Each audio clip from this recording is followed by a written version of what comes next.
So my name is Dr. Juniper Simonis. I use they/them pronouns. I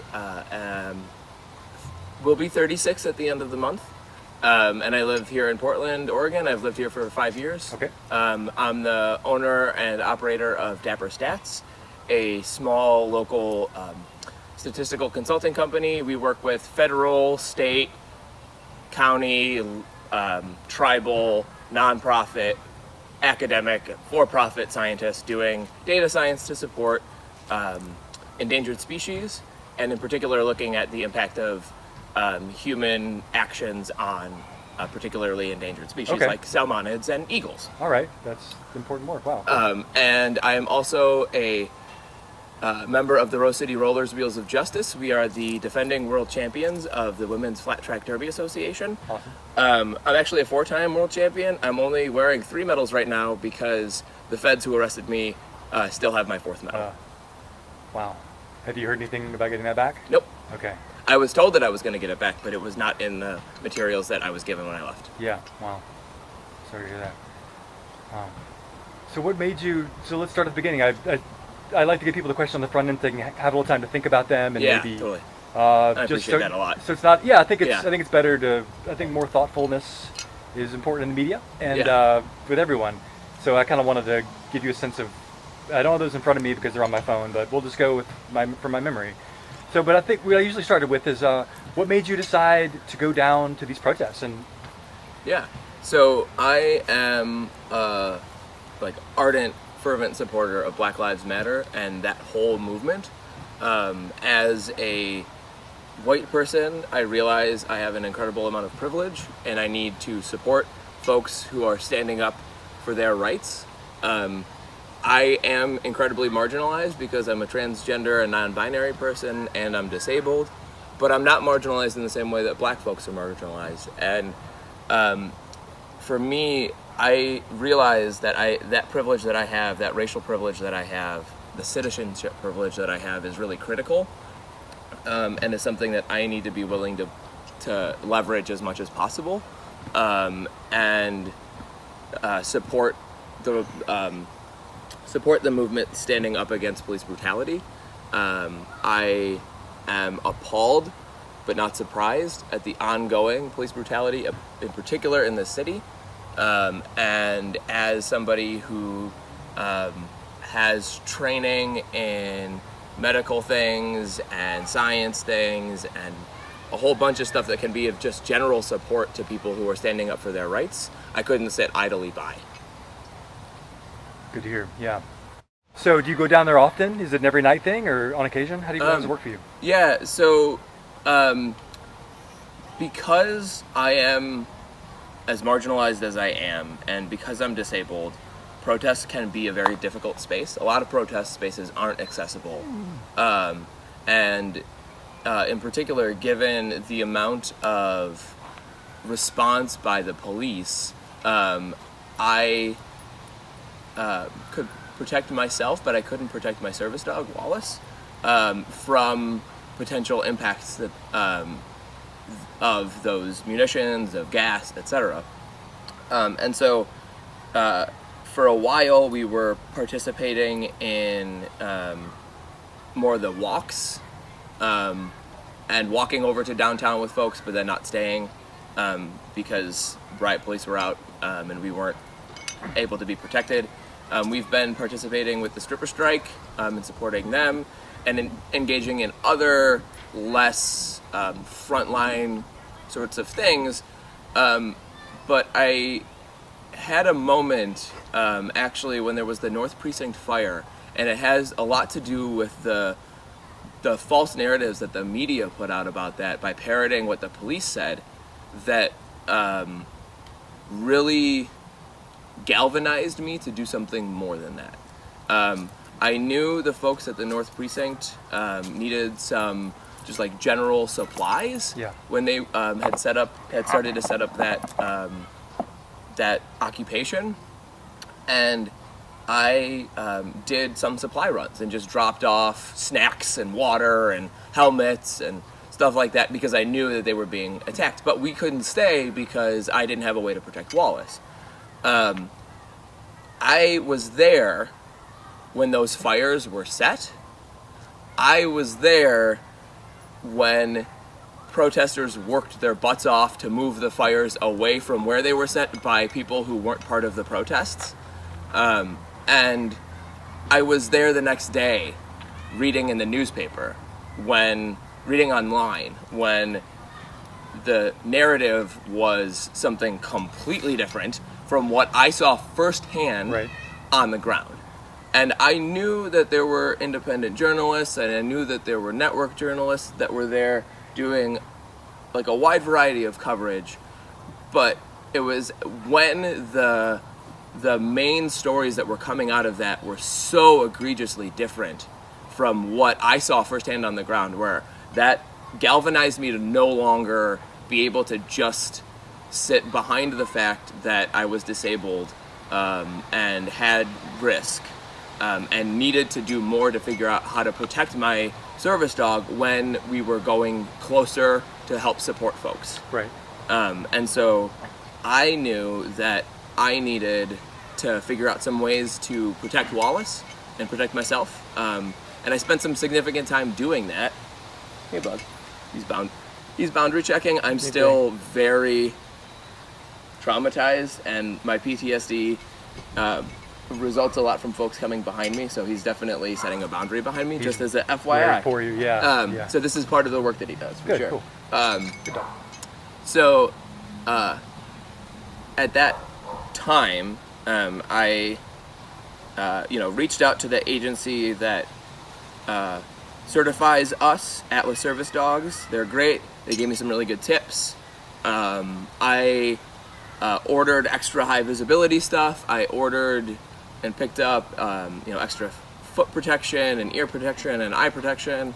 I had my car there at all times. I had plastic ponchos that I would carry with me whenever we were out in case gas came out of somewhere all of a sudden. I was prepared to the gills for any level of thing, and was not planning to stay in a space that would continue to be unsafe for Wallace. Right. I was only willing to stay and help if I could ensure his safety. Yeah. Because without him, I'm at risk of dying, like point blank. And so I'm not going to put his life at risk, because that puts my own life at risk at a level that I can't accept. Yeah. Talk about the contrast between what you saw in person during the night of the March on the Precinct. Yeah. And what you saw in the media. Yeah, so what I saw on the ground was a whole bunch of folks holding space, doing positive things, creating some barriers, but like making music and feeding people like they're doing downtown and having a great time. And yes, there were some fires in the street, but those fires were in controlled areas, like they were in a dumpster or something like that. And I watched them. I watched folks maintain like the security, sort of the fire security around it. And I didn't see the exact moment when somebody moved fire over to the building that happened to be where the precinct was housed. It wasn't the precinct, and nobody got locked inside, and nobody, like, from the protests set fire to the building in a way to hurt somebody. I don't know where that narrative came from, except the police as a way to make themselves feel like the victims and justify doing what they did, and to continue to try to turn local businesses against protesters who are standing up for their basic human rights. Yeah, I've seen some space between the police narrative, the city narrative, and what I see with my own eyes. And yeah, I mean, who's really starting the violence down there? I mean, and so individuals, but and so as a great example, so when I went downtown after having seen that fire, right, and I am the daughter, granddaughter, and niece of firefighters. My dad was a firefighter for 23 years. My grandpa was a fire chief for decades. He died of lung cancer from basically smoke inhalation. And I have a very large contingent of family friends and love the ones who are firefighters, and I have a deep respect for fire and maintaining it safely. And so what I wanted to be able to do when I went downtown was protect everybody from out of control fires and intentionally set to be bad fires. And so I came with a boatload of fire extinguishers. Okay. I was actively doing rounds watching for fires. During the 4th of July weekend, when they gassed us downtown, Wallace was okay because he was in the car was off, windows were up, he was under a blanket, he was A-okay. I kept checking in on him, he was great. But that night, multiple fires were set nefariously in garbage cans by people who were not part of the protest that I haven't seen any other time there. And they threw paint cans in there and things like that. They were throwing intensive explosives into the bathrooms and then leaving the scene entirely, right? And I actually, like I said, I actually put out one of those trash fires because I was asked to by the folks running the show, basically. And that's why I was there, right? Like, and later that night, the DHS Pact Force troops that are here gassed into downtown. It was OC gas as opposed to CS gas like it's been the last couple of nights. But it was OC gas into ongoing active traffic on a holiday night. And my first-hand experiences with the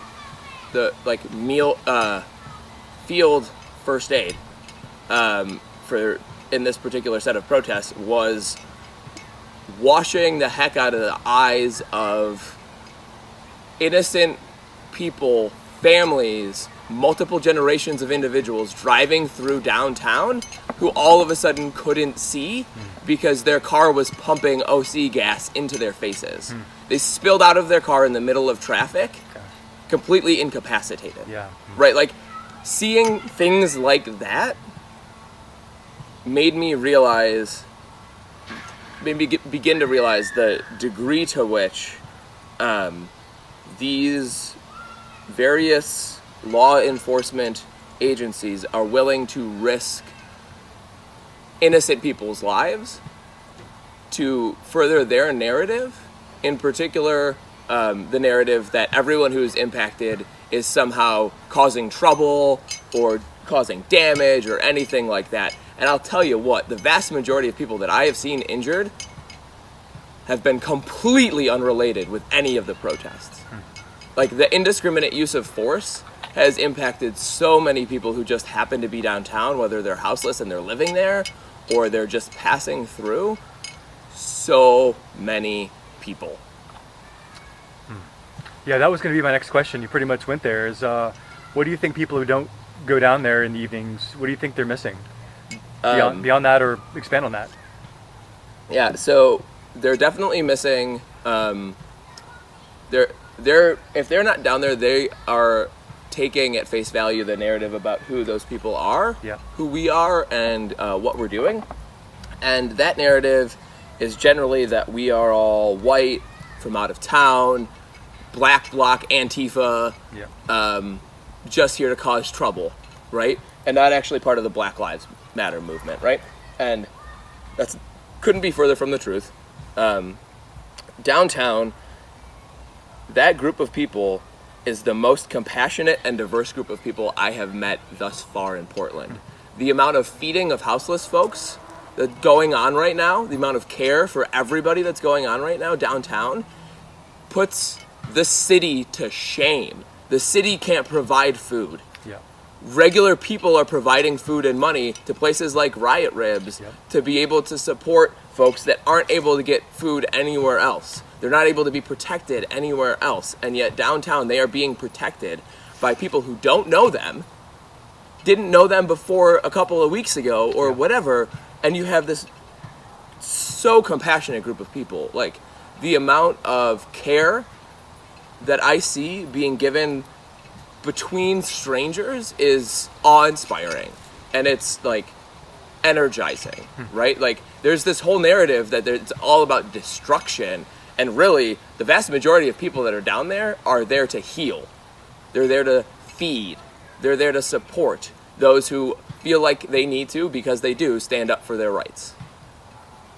Yeah, because there's medics, there's cooks, there's the fire mage, or whatever the term is. Yeah. Well, I think technically the fire mage is the fire starter. Okay. So I don't know if I'm supposed to be like the fire extinguisher mage or what. The unmaging. Yeah. But yeah. So like there are all these people, right? And there's like, OHSU's tents down there, and just so many different people feeding. Like there's these some out of work food service folks that are like regularly making big vats of soup that they're handing out down there, right? It's just like, it's amazing. And it also is super scary, because it means that a lot of folks who are doing really good things are at risk for really, really evil things to be done to them. Because it is dangerous down there. I mean, the amount of injuries that I've been down there some, but you look at the next day, the Twitter feed the next day, and it's just like person after person just knocked around and shot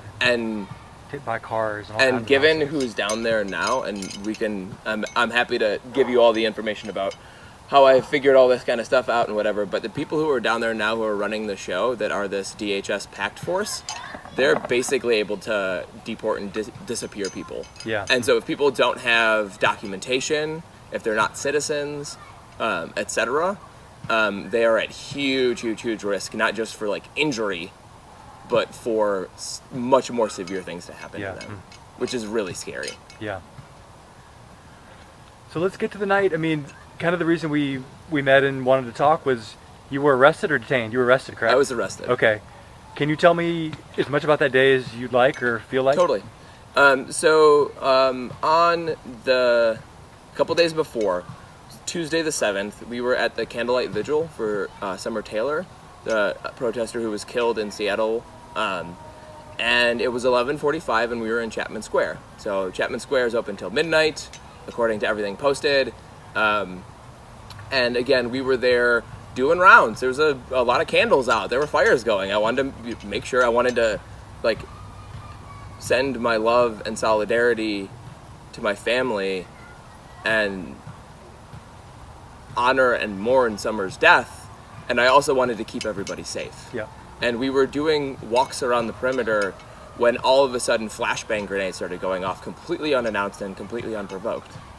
This was my first interaction with the pact force, but I didn't know who they were at the time, and everybody was calling them U.S. Marshals. But in any case, what happened was they threw a number of flashbangs and tried to get into and surround the park. And I'm not sure what they were going for, but they very quickly retreated. And during their retreat, they actually threw a flashbang grenade at me and my service dog, Wallace. And there's documentation of this online. There's video, there's pictures. It's within 20 feet. It's not at all a safe thing to do. It was completely unnecessary. And I wanted to be able to hold the people who did it to account. Yeah. If some random person on the street threw that kind of thing within 20 feet of me and my service dog, I, at the very least, would want to know what it was that they threw at us, and certainly would want to be able to have some kind of compensation for the damages done. Sure. And the individual held to account. So that evening and into the next day, and then again downtown the next day, I tried to figure out who these camo people were coming out of the Wyatt Federal Building. Hey, bug. Over here. There you go. Thank you. And what I was told by PPB and Multnomah County sheriffs was that if anybody was coming out of the Federal Wyatt Building, that they were DHS. And that PPB and Multnomah County had no jurisdictional control, had no information. They weren't able to tell me anything really at all, right? So then at that point, I started to try and get a hold of DHS. I went to the Wyatt Building, was not given any information at all and had a very horrible interaction. I think the video, or at least some of that, is posted on Twitter, of me trying to get information about the flashbang that they threw.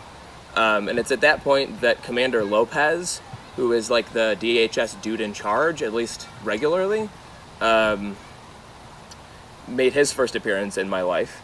And he is a very horrible human being. He steals people's phones from the park because they drop them on the ground. He steals their information from their phones.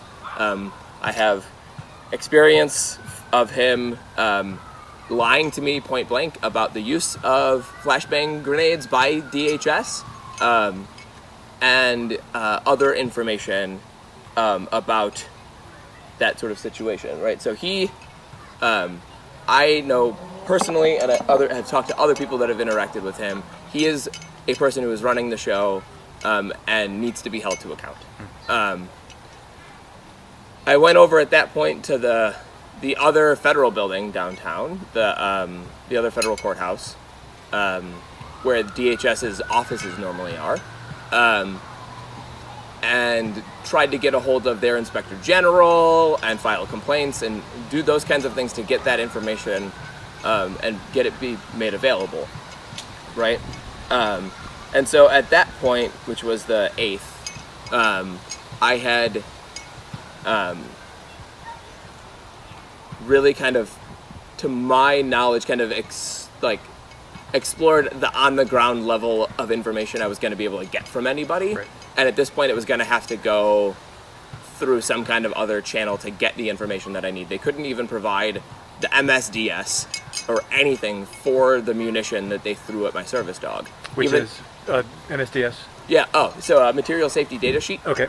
So that is basically the legally required by OSHA document that you have to have on hand if you have any chemicals that you're using. Like a workplace thing? Like a workplace thing. Oh my gosh. Yeah. And so they weren't willing to provide, they weren't willing or able to provide what they should have had on hand.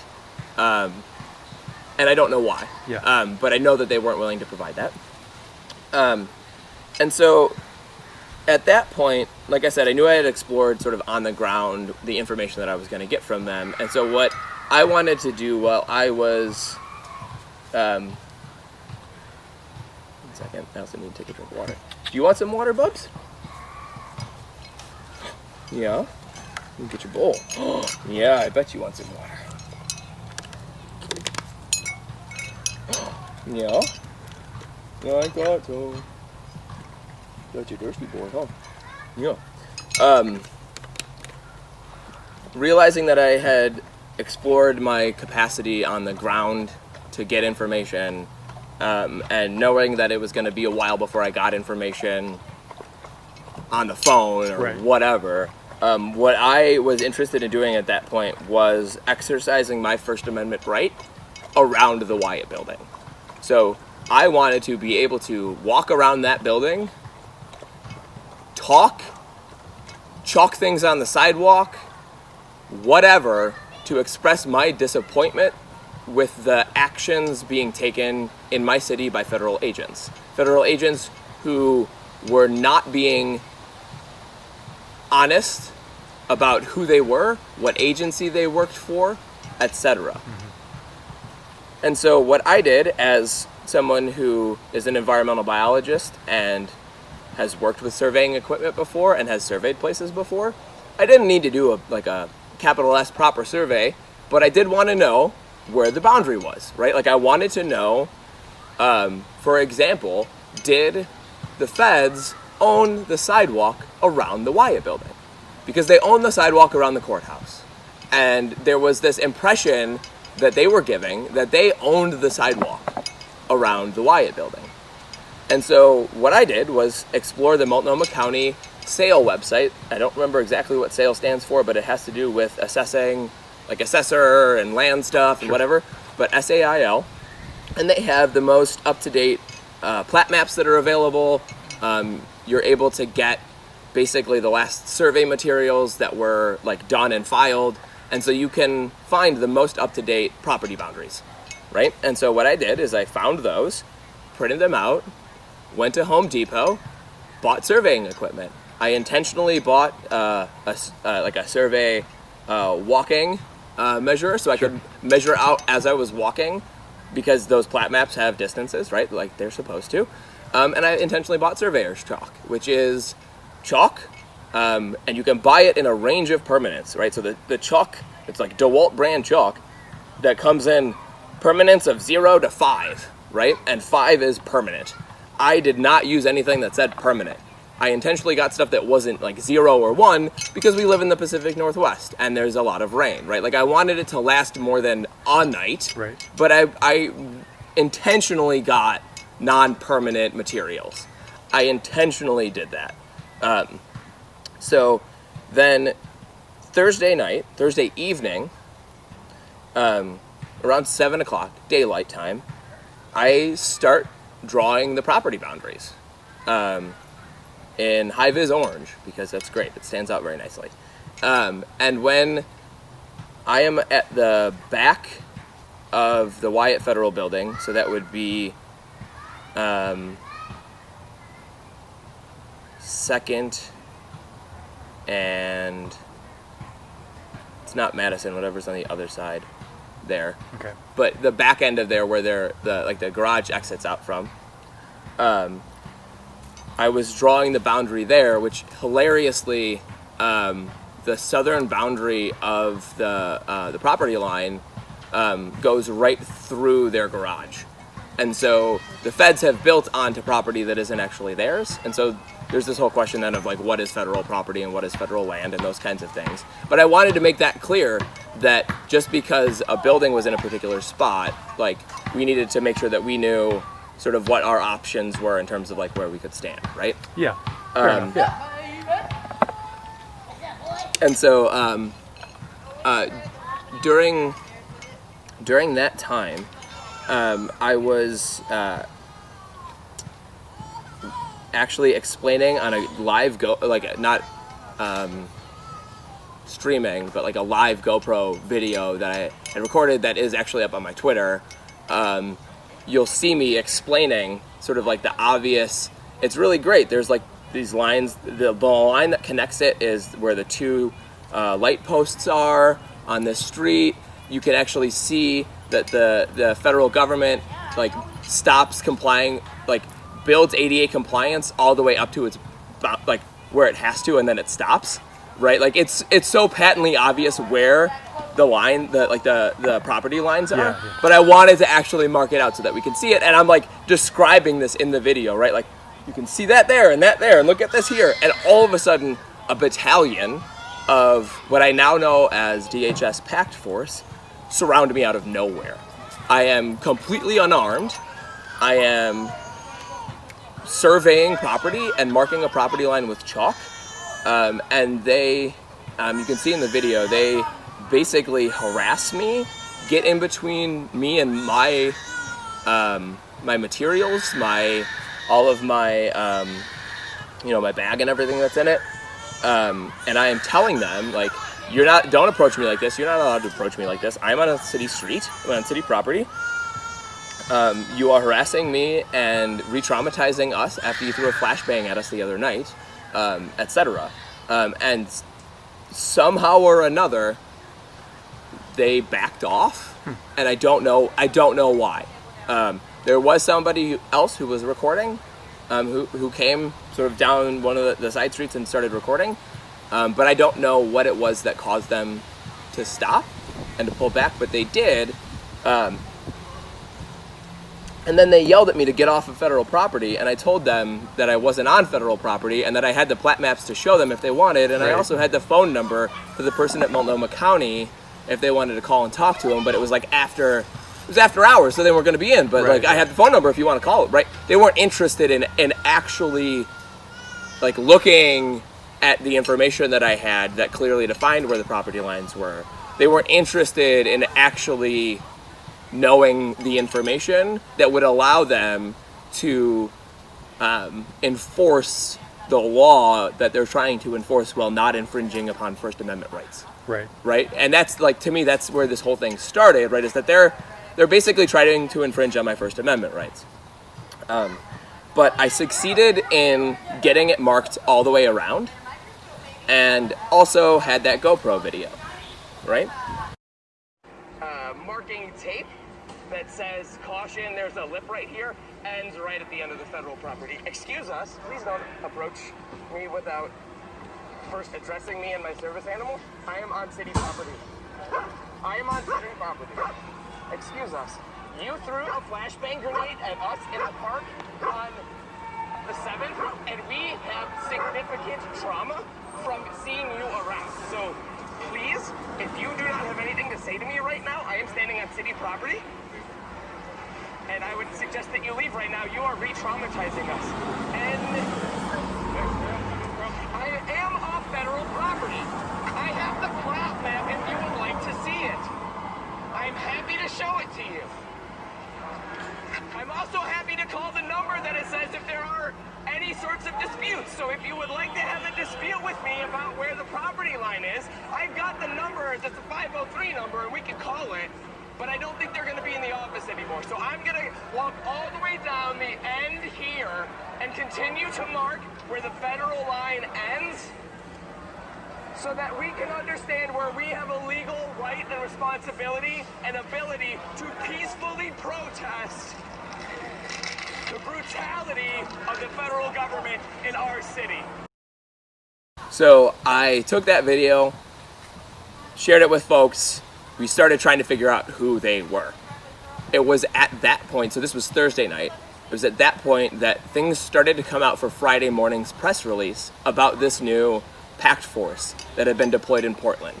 And so it was this, the combination of my up-close daytime video and this new, this set of information coming out from the news that allowed us on the ground to actually determine that the folks in camo are not U.S. Marshals, but they're Department of Homeland Security Protecting American Communities Task Force troops, which mostly come from Customs and Border Patrol's BORTAC tactical team, which is why they have helicopters and snipers and all of this ridiculous stuff and an expired CS gas, right?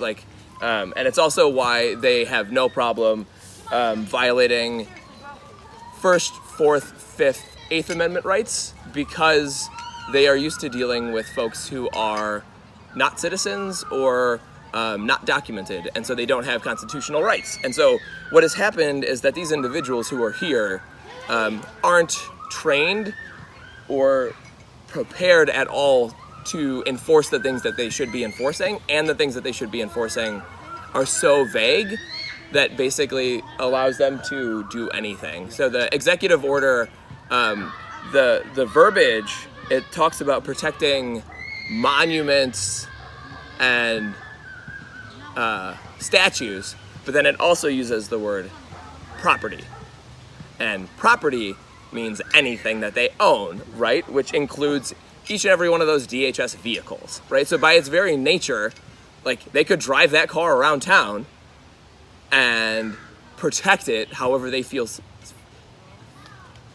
fit. Right, yeah. So they're given incredible latitude, right? And so once I had kind of put two and two together on some of this stuff, began really trying to push this out, right? Trying to counter the narrative of this team coming in and being really great to quell violent protesters, because the first thing that anybody knew about them was that they flashbanged a peaceful vigil for no reason, and they threw a flashbang at a service dog, right? So that's our first knowledge of them, right? So I wanted to counter the narrative that they're somehow here to help, right? And so the next day, and we're gonna take a break for a second. So the next day, which is the day that everything happened.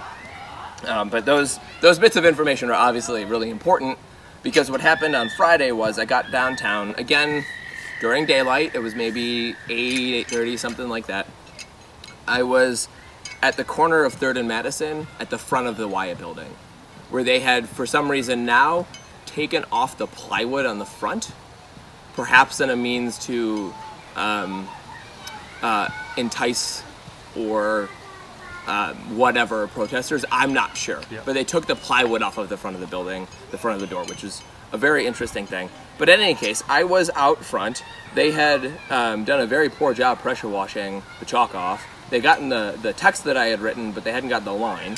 And so I just redid the line and then rewrote the text. And the text was basically, just so we're all on the same page, this isn't federal land, right? As like, here's where you can stand, right? And as I was doing that, all of a sudden, I was surrounded and accosted by this same battalion of 15 or so DHS officials without warning, without provocation, without notice to stop, without any reasonable approach. In particular, given that they already knew from the day before that I have significant PTSD symptoms and that they shouldn't approach me like that. Like, they knew that specifically. Yeah. And I now know, because I've matched numbers between individuals on their little patch side, that the individual who was sort of detaining me or whatever was the same individual who had tried to do it the day before. So he knew and they knew, right? Like, that I have PTSD and that like symptoms trigger when you approach me all of a sudden, and they snuck up on me. Yeah. Right. And so they intentionally tried to trigger a response in me that they could then use to justify something like resisting arrest or an escalation of force on their part. Yeah. Right. So they intentionally triggered my ADA covered disability, and instantly were upon me. And Wallace needs to come back over here for 1 second, please. I might need to sit with him anyway. Yeah, okay. This is going to be this is a pretty tough. This is a pretty tough story. I think, yeah. So, whoops, we're not going to fit that way though, huh? What about this way? Yeah. So, we were out front. Wallace was tethered to this water bottle, actually, thing that I do often. And we were accosted all of a sudden. Yeah, I know. And I instinctually grabbed Wallace because he's my service dog and I'm not supposed to be separated from him. I need him to survive. And they were yelling at me to let him go. And I told them that I wouldn't because they had no right. It was an unlawful order. Yeah. To separate me when they hadn't charged me or arrested me at anything at that point yet.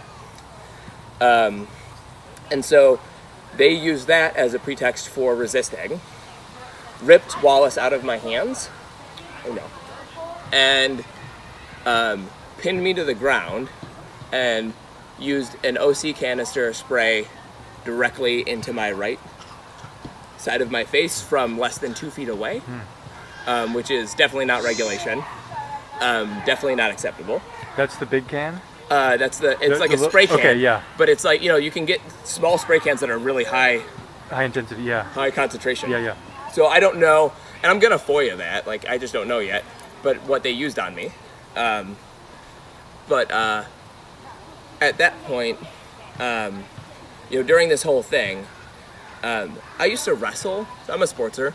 I wrestled in high school. I was a North Suburban Conference champion in Northern Illinois, all right. 189 pounds, Okay. right? So, like, I have instinctual muscle memory about what happens when people jump on me. Yeah. That is to fight back. Yeah. Right? Like, and I had to do everything in my power to intentionally not fight back because they were so bad at what they were doing.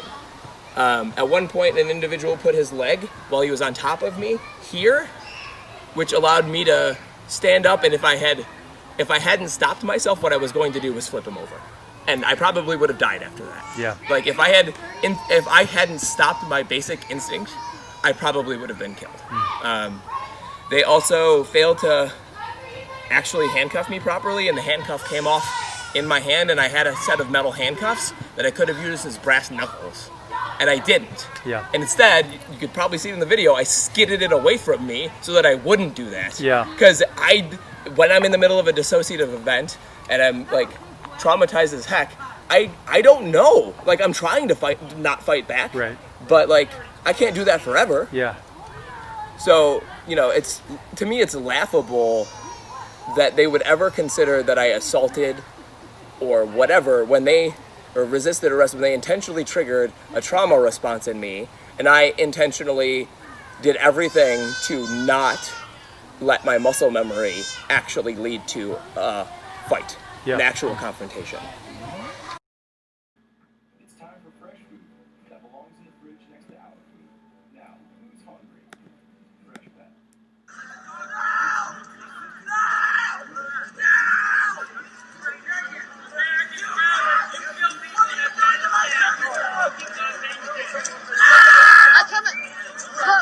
I come in peace.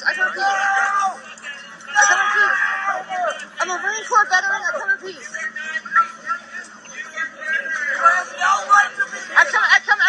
I come in peace. Am I legally obligated to go there? No, I'll back up. I'm just asking, why is this happening? You're facing property. Okay. Please move back. No, I'm backing up. I am a woman!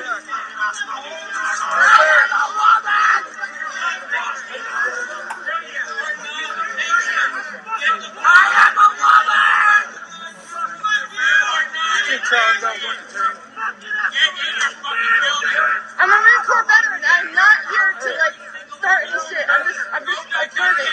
Okay?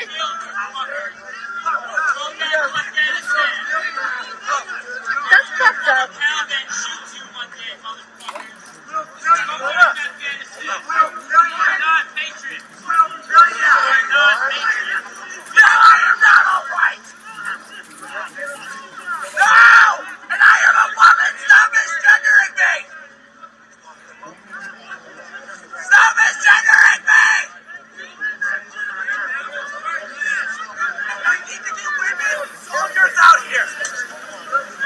Jump at the bus. Yeah, I see. Can I go over here? Okay.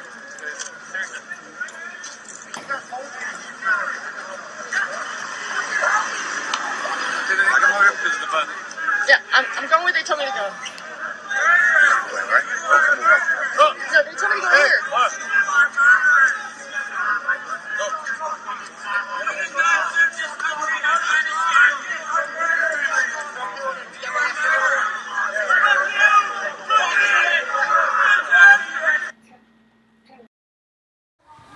During this entire time, no one ever clearly Mirandized me or told me that I was under arrest or what I was being charged with.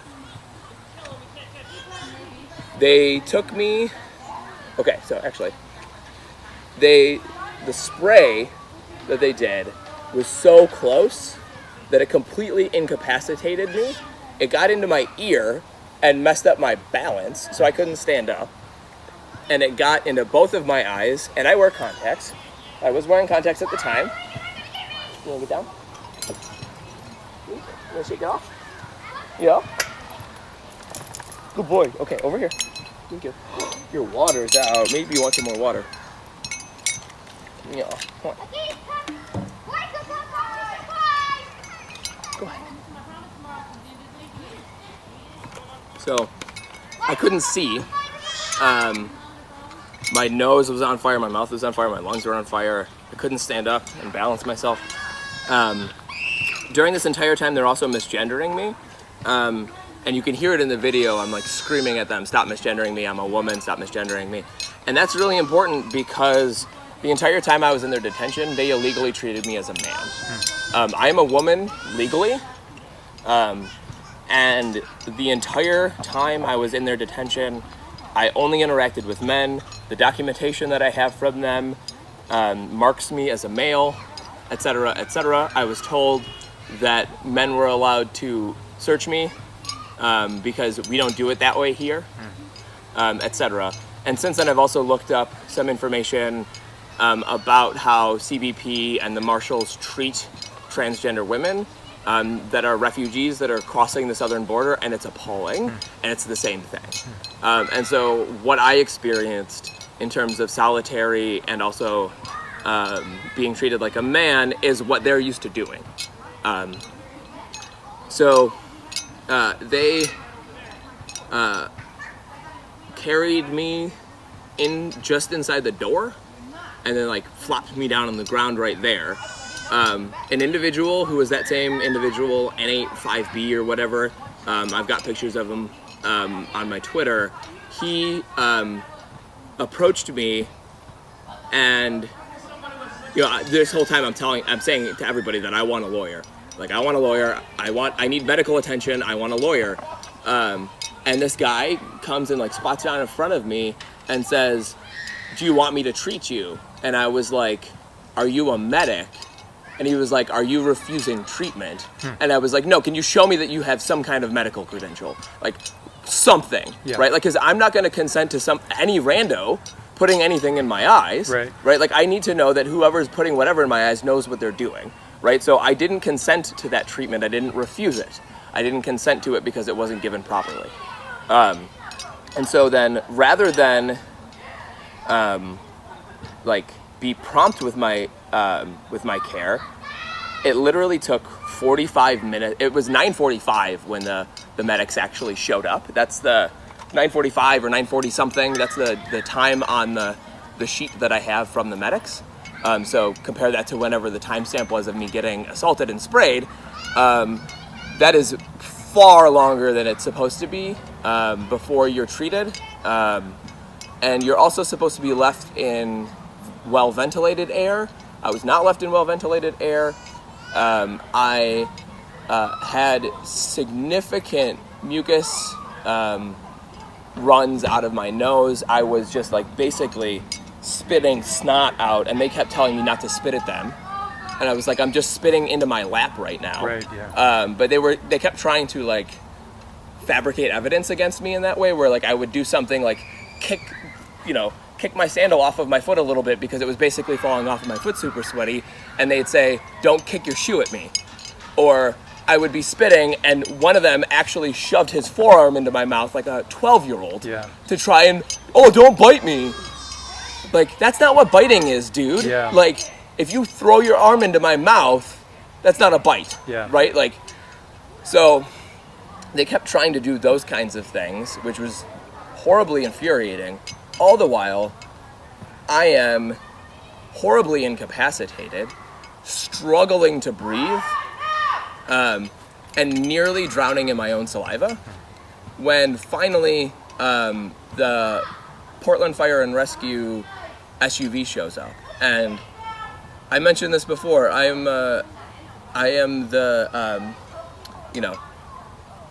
offspring of a lot of firefighter family, and what Portland Fire and Rescue is doing is an affront to firefighters everywhere. It's an affront to medics everywhere. I was given inadequate treatment and was nearly almost killed by the individual who was brought to give me medical attention. What they do, or didn't do. So, appropriate medical attention to OC spray in the face is certainly to get contacts out if you have contacts in.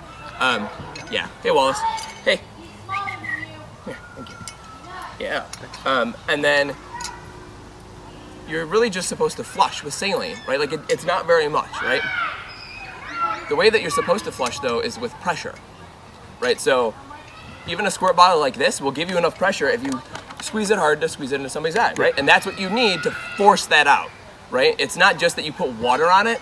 Especially when it's deployed at that close of a range, you're just covered in it. Yeah. And so you need to wash it and wash it and wash it. Rather, what they did is they had a saline bag, like an IV bag, with that like weak little hose out of the bottom, like a drip hose, with a little drip nozzle at the end that they held up over my face and dripped some water into each of my eyes, my mouth, and my ear, and dripped into my nose right here, rather than flushing my nose. And so what they did was functionally cut off the remaining air that I had being able to be breathed through my nose, which was critical because I couldn't get breath through my mouth through that area because of the combination of what they were asking me and the inflammation in my sinuses in general, right? So they basically did a little mini waterboard to me. Yeah, that's what I was thinking. And similarly, before the medics arrived, the packed force individuals put me in intentionally bad versions of recovery pose, which is what you're supposed to put somebody in if they're having trouble breathing before medics arrive. Really, given where the situation that I was in, I should not have been on my side. I actually should have been sitting up so that things could drain out of my nose. And rather what was happening, because I was being put on my side and in an improper positioning of my head, I was getting pooling of mucus and saliva in my sinuses, which again is like contributing to this like little mini waterboarding. Yeah. And they kept asking me questions that they were forcing me to answer, even though I was having shallow breaths, right? And so I'm trying to tell them that I can't answer things because when I answer, I can't breathe. Yeah. And it's like answering one question cuts off 5 shallow breaths, right? And so, and I can barely breathe at all, right? And so like they are literally torturing me. Yeah. They are doing everything they can to try and coerce me into acquiescing at some level or another, right? So there's all of the things about the OC in my face. Then there's the handcuffs, which they put on way too tight, and throughout the entire time I kept telling them that I couldn't feel my pinkies. Yeah. And they kept telling me that it was that they were fitting fine and that it was my fault and I should stop struggling, even though I wasn't struggling. Like I was just sitting there. Like I'm sitting here and I can't feel my pinkies. And they were like, well, move the backs of your hands together like this. And so I did that. And minutes later, I'm like, I still can't feel my pinkies. And finally, I got them to loosen it slightly. Slightly. I still have radiating numbness all the way down both of the outsides of my arms. And we'll get back to that in a little bit. The other thing that's really important here is before the medics arrived, I was formally Mirandized and told that I was arrested and being charged with spray painting federal property, despite the fact that I was chalking city property. And some version of resisting arrest. So at that point was when I was actually formally told that I was under arrest, and that I had rights, which was like a half an hour well past when they had assaulted me. Yeah. And all of that. So that's important. Yeah. Let me take 1 second.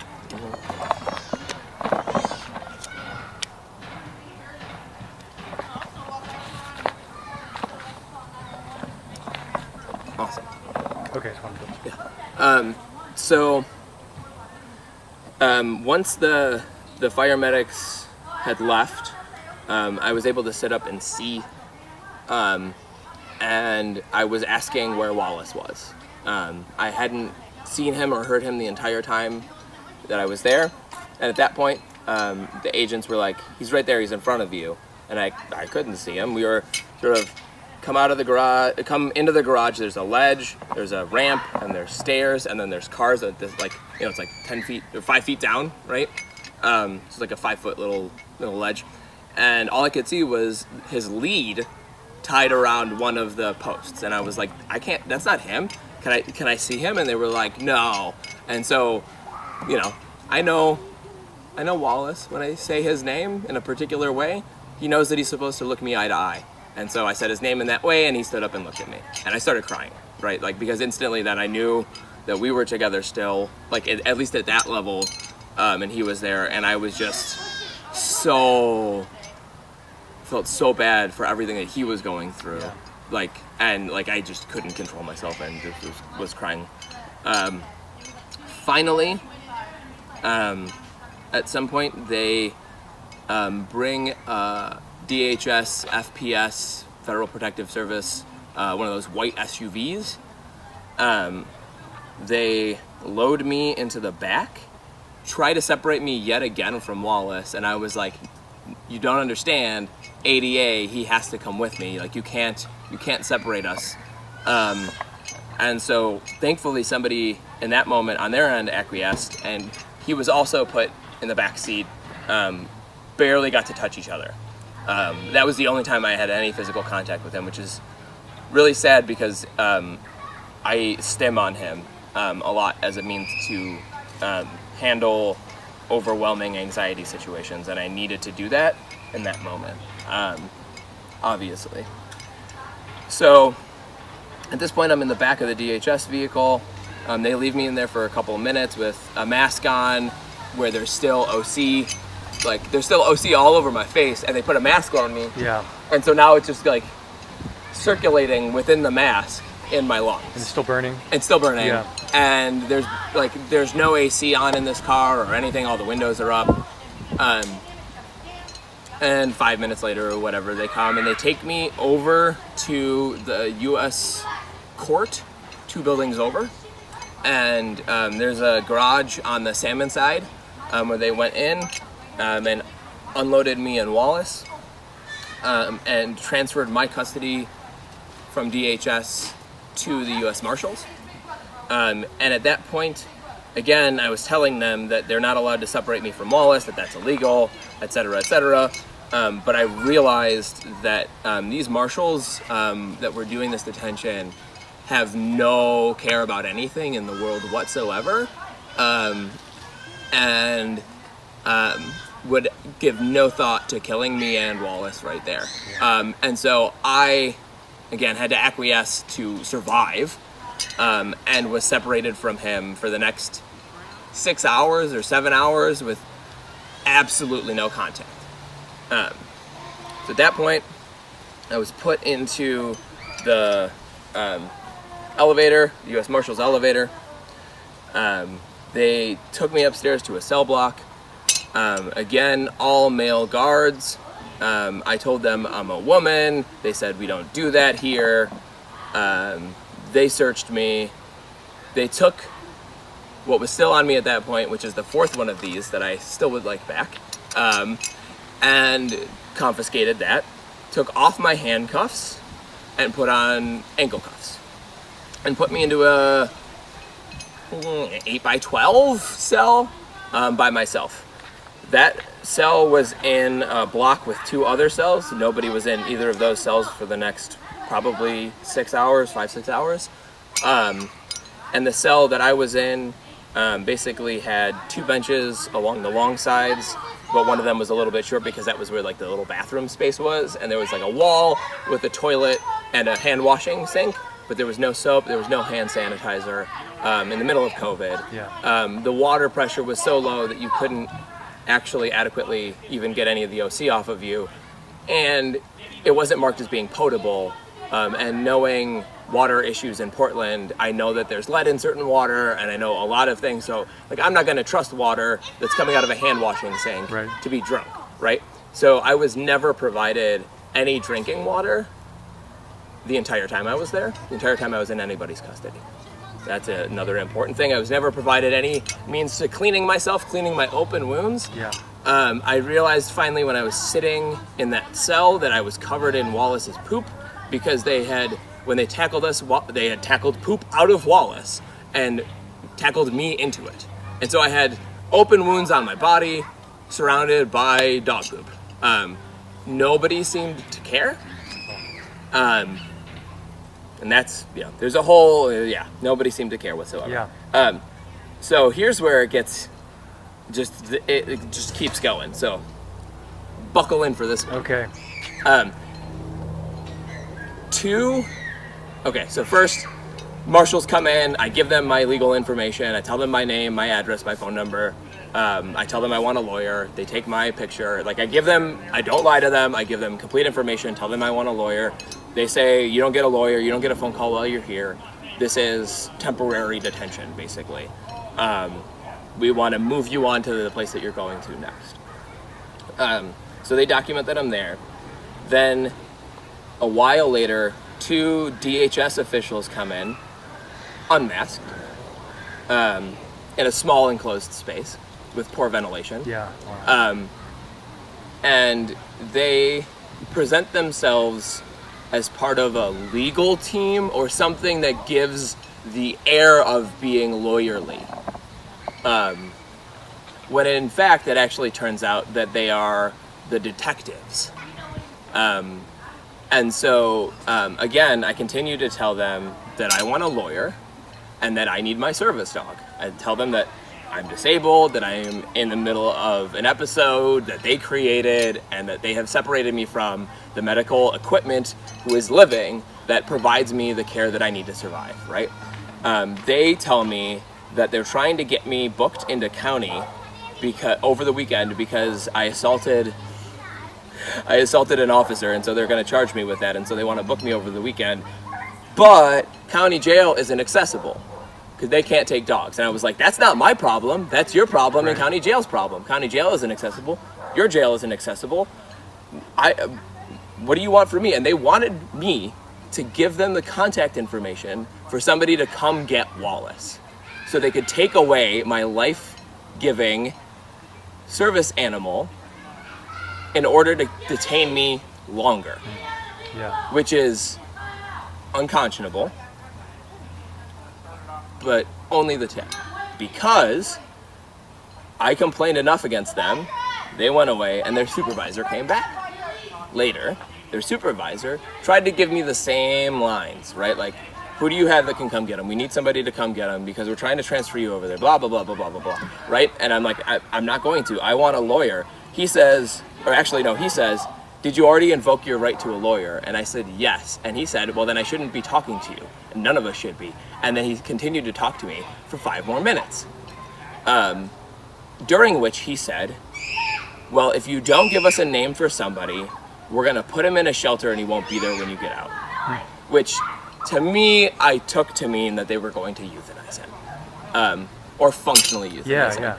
And at that point, I made it crystal clear that people actually did care both about me and Wallace the world over.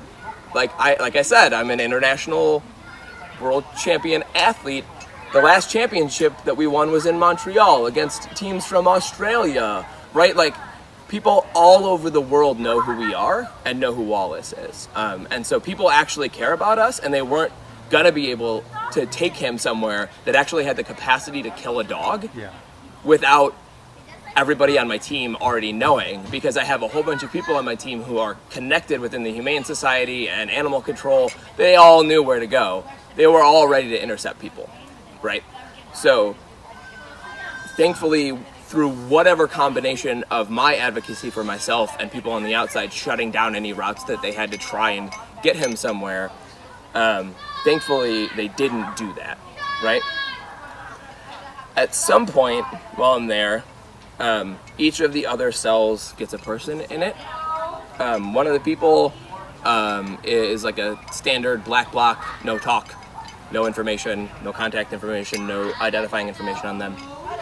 The other person is an itinerant. He lives in a bus and basically was downtown helping houseless folks fight for their rights, and got swept up in things, right? So different folks that I happen to be, in the sort of same block with, both men. Again, everybody that I saw the entire time that I was there was men. At one point, one of the marshals comes in and asks one of them, the one who was being, cooperative, a bunch of things about medical stuff and whatever. Never asks me about any medication that I'm on, anything that I need to survive, etc. Doesn't even provide me drinking water, etc. And at one point asks me, "Are you okay?" And I said, "No." And he said, "Did you hear about your service dog? He's downstairs." And I was like, "You didn't what?" And he just he walked off. Yeah. Right? So they had no sense for healthcare within that space whatsoever, and especially not for a trans person. Yeah. It's just appalling. Eventually, a DHS FPS guy in just like the regular blue police army-ish gear that they wear, but not camoed. And then the head of the investigation team, came in with a marshal, and they were like, "We're gonna cut you a break tonight and let you go home because we can't get Connie to take the dog." And I was like, "What do you mean you're cutting me a break? Why?" Like, and I was belligerently sassy because I'm still dealing with trauma, and that's like a side effect, right? And like, I was sassy, right? But it's not illegal to be sassy. Not illegal to be sassy. And they gave me charging papers for failure to comply with the lawful order and assaulting / impeding / resisting arrest. They wrote TBD on all of my dates and all that kind of stuff, and they gave me the charging papers like what they would mail you. They then said I was basically free to go and that I should leave downtown and basically don't look back. At this point, the marshals took me out of that cell, took my leg cuffs off, and were like, "You're not under arrest anymore. Just keep your hands behind your back as we're walking out." And like, at some point, one of these dudes who was just like a complete amoral, horrible human being, was like staring at me, and I was like, "I see you. I see your face. I know you don't have numbers on you, but I see your face and I'll recognize your face. But I did this." And he instantly lunged at me and said, "Are you threatening me? I view that as a threat, and I'm a federal officer. Are you threatening me?" And I was like, he was literally about to throw me back in that cell for threatening him. Yeah. And I was like, and kept going. Thankfully, one of the other marshals cooled him down. They got me into the elevator, back down to the garage where we came in. At that point, Wallace was there. He was tethered to what I think is the Fed's LRAD truck. It was a big green army truck, canvassy truck with a hexagonal LRAD-y looking thing off of the driver's side. Okay. And he was tethered to that with no water bowl or anything. And I was at that point given like a bag of my stuff that has a lot of my stuff, but not all of my stuff, including my medal, and including the surveying equipment that I was using, because apparently they need some chalk, and apparently they need a walking tape measure. But I was given my stuff and pushed out the door, and instantly ran into Lindsay Smith, who was being very helpful, and like got me over to back over to the park, to some other press folks that were there, talked to them for a very brief second before I got in my car and texted my captain, Alicia, who was up and waiting for me to where I was and to come get me so that we could go to the emergency room because I needed to be checked out. Yeah. And so, like, that's basically the whole ordeal. Yeah. Wow. All the way up to me starting to work on getting recovery. Yeah. Wow, that's intense. That's intense. Yeah. How many experiences like this are down there? It's like everybody's getting knocked around and abused, and I appreciate you going through that again and telling your story. Yeah. You're welcome. Thank you. And I think, a thing that I really want to be clear about, like, I have a boatload of privileges that allowed me to make it through. Yeah. Right? Like, I know that I'm trans, and I know that put me in a really, really bad spot. And I know that I'm disabled, and that put me in a really, really bad spot. But I'm white, and I'm a citizen. Yeah. I cannot imagine what they would do to anybody who is certainly undocumented, but even here legally, but just not a citizen, especially if they're black, if they're indigenous, if they're Latinx, if they're any person who of any color that isn't white, right? Like they are at massive risk,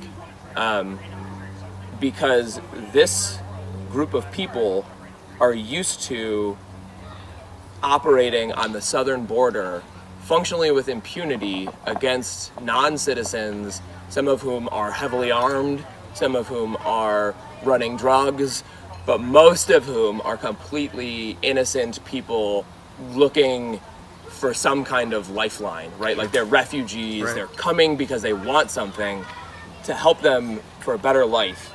But these guys are out there acting with impunity, seizing whoever they want to seize, putting them through whatever they want to put them through, and then getting them into Marshall's custody where they can literally disappear them and ship them anywhere.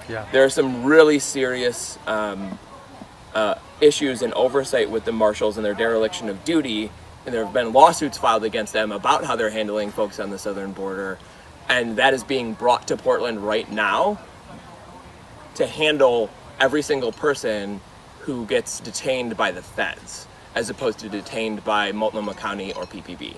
And at this point, I don't know how much Multnomah County or PPB are doing any more detainment downtown. They might be doing stuff, you know, like the more fringy things, but like the downtown detainments that I've seen have been primarily feds. And that's really, really scary,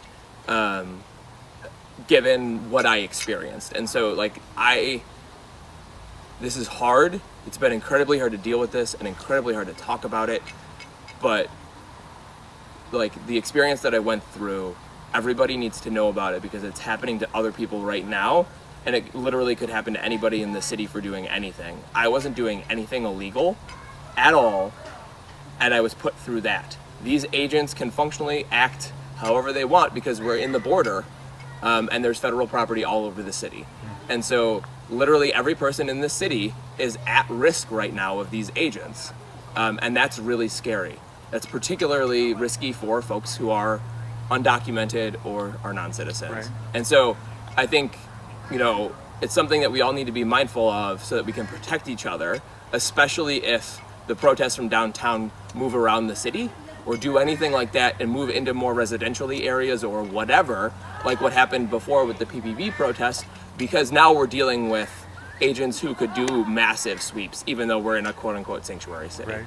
And so I'm really scared for all of my neighbors and everybody who's marginalized in this city right now. And that's why I need to talk about this, because this information needs to get out there. This task force was recently created by an executive order and is being overseen by an acting head of the Department of Homeland Security. He's not been approved by Congress.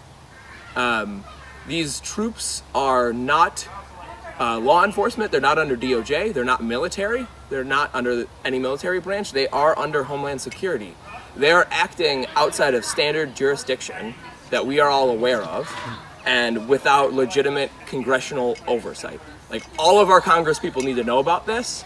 They need to end this now, because 2/3 of Americans live within the border where DHS can act like this. And they can, Right? Like, they can act like this in Seattle, Portland, the Bay Area, LA, San Diego, Houston, all of Florida, all of the Eastern Seaboard, Chicago, Milwaukee, Detroit. Like, probably Denver is only the only big city that they can't do this in, right? And that means, especially going into an election, that there's a lot of things that we need to raise alarm bells on now, because if they continue to grow, the amount of force that these guys can use without impunity, like, is like, this is not a drill. Like, this is not a drill. And this needs to get out. And so that's why I'm talking, even though it's fucking hard. Okay. Well, we're about out of time on the camera, but I appreciate your input, and we'll do our best to get it out there. Thank you. Okay, thank you.